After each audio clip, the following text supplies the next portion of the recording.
There's a moment we all face when you realize you've been saying yes to everything, except yourself. Not out of love, out of fear. Fear of conflict, of disappointing others, of not being liked. But every yes that betrays your truth slowly becomes a no to your own life. In this video, we're going to talk about why that happens and what it's really costing you. We'll explore the psychology behind why saying no feels so hard, how to set boundaries without guilt, and most importantly, how to start choosing yourself again. Let's get started. Have you ever noticed how easily the word yes slips out of your mouth, even when something inside you screams no? It's subtle at first, a favor you didn't want to do, a plan you didn't want to agree to, a smile you forced when you really wanted silence. But over time, these yeses, small, polite, well-meaning, start to carve away at you. Not all at once, slowly, quietly, until one day you're no longer sure if you're living your own life or just performing in someone else's. They teach you young, be agreeable, be accommodating, be liked. Society doesn't say it directly, but the message is clear. Your worth is tied to how much you give, how available you are, how often you say yes. You get praised for being nice, for not making a fuss, for being the one others can count on. And maybe that felt good at first, needed, appreciated. But the praise came with a cost, didn't it? You started ignoring your limits. You began betraying your own needs just to avoid conflict. You stayed in rooms you didn't want to be in, carried responsibilities that weren't yours, swallowed your exhaustion so no one would feel disappointed. And each time you said yes when you meant no, a little part of you dimmed. Your time got hijacked, your energy got drained, and you, the real you, started to vanish. Burnout doesn't always look like a breakdown. Sometimes it looks like emptiness, like waking up tired even after rest, like not remembering the last time you did something purely for yourself. You don't fall apart in one big crash. You erode slowly, through hundreds of tiny surrenders you didn't realize were happening. You keep telling yourself it's just this once, just to keep the peace, just to be kind. But kindness without boundaries is self-erasure. And peace that costs you your inner truth is not peace, it's quiet suffering. And then comes the deepest wound. You begin to feel replaceable. Used, like people only love you for what you can give, not who you are. And maybe that's true. Not because you're unworthy, but because you never showed them what it meant to love the real you. You trained them to expect your silence, your compliance, your yes. But here's the uncomfortable truth. No one can honor your boundaries if you never draw them. No one will protect your energy for you. You are the only one who can say, "This is enough." And until you do, the world will keep taking. Not out of cruelty, but because that's what you've taught it to do. So now you stand at a crossroads, either keep performing or begin returning to yourself. And that begins with a single word. No. Let's talk about it.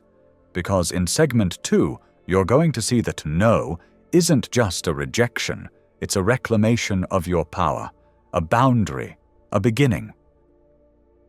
If this content is resonating with you, consider subscribing. I make videos that help you see the world and yourself more clearly. Thank you.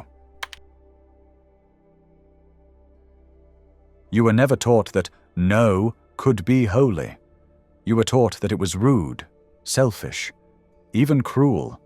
That saying no makes you cold. That setting limits means you're shutting people out. But what if that's not the truth? What if no is the very word that saves you? Because here's what they don't say. Your time is your life. Your energy is your soul. And every time you say yes when you mean no, you're handing those sacred things to someone else. Unguarded, unfiltered, unvalued. Saying no isn't rejection. It's a boundary. And boundaries aren't walls, they're doors. They decide who gets to come close and who must stay outside. Without them, you are wide open to the world's demands and blind to your own needs.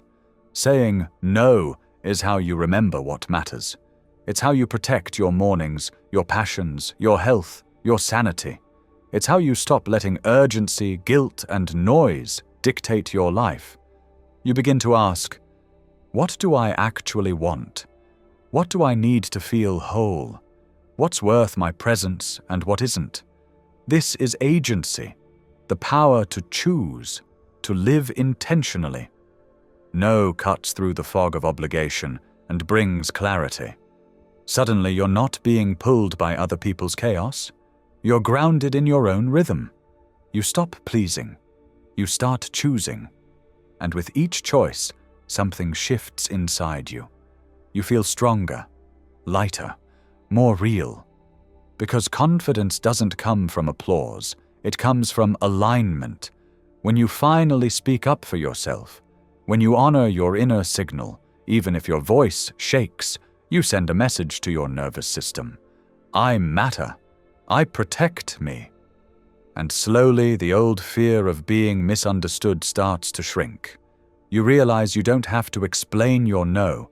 You don't have to earn your rest. You don't need a crisis to justify your boundary. You only need one thing: self-respect.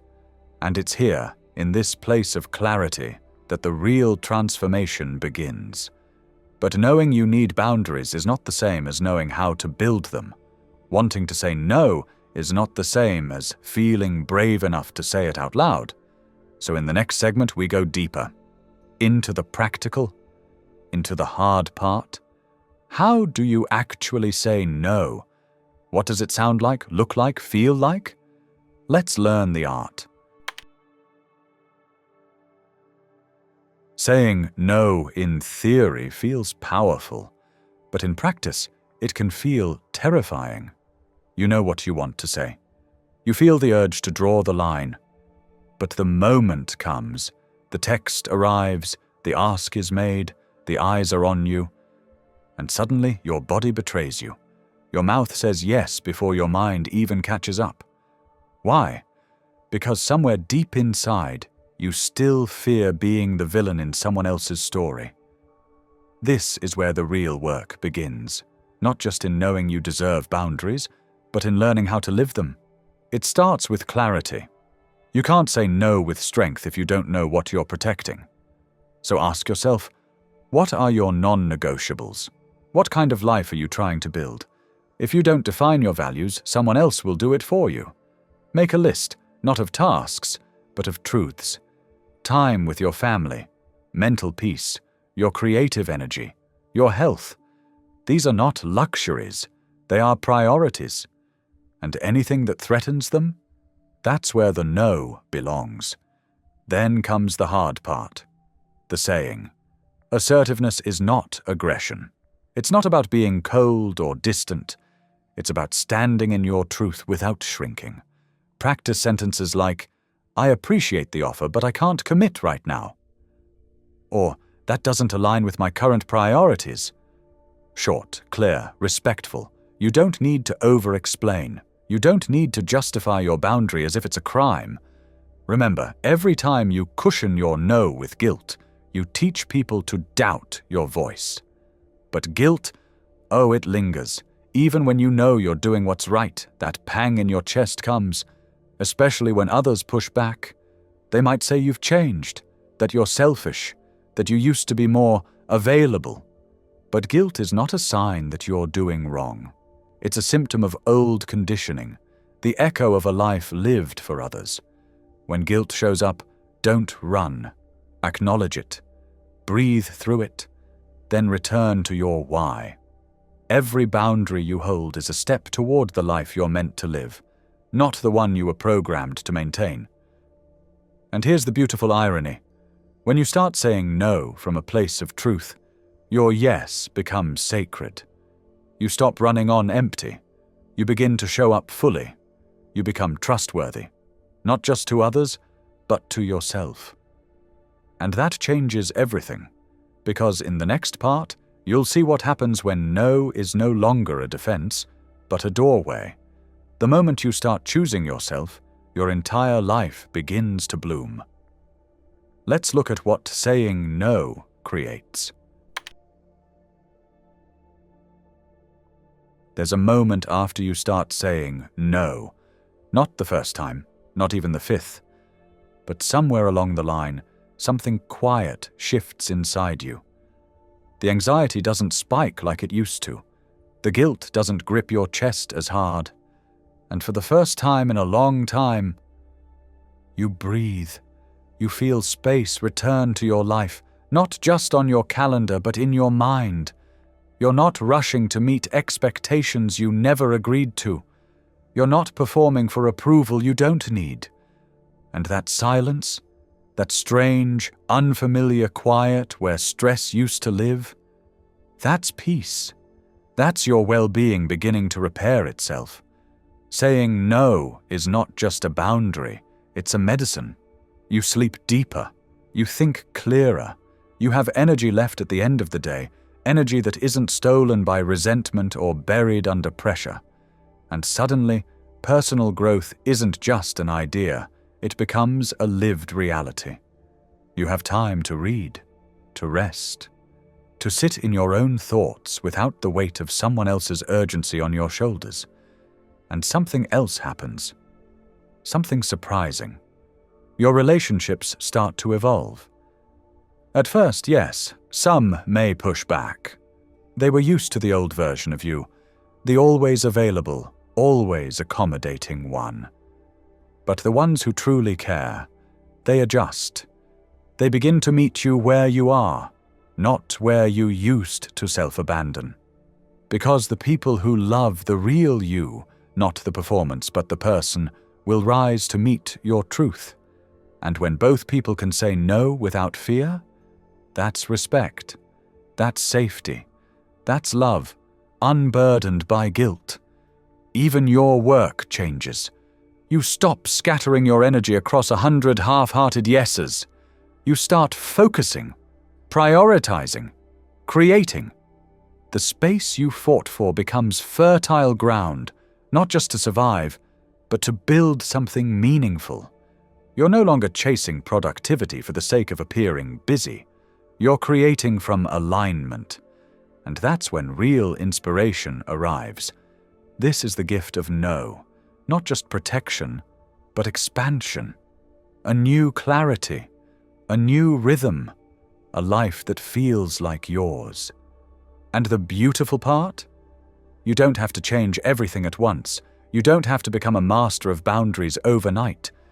Because in the final part, we'll talk about how to begin, simply, gently, and how each small no becomes a powerful act of self-respect. Let's finish this together.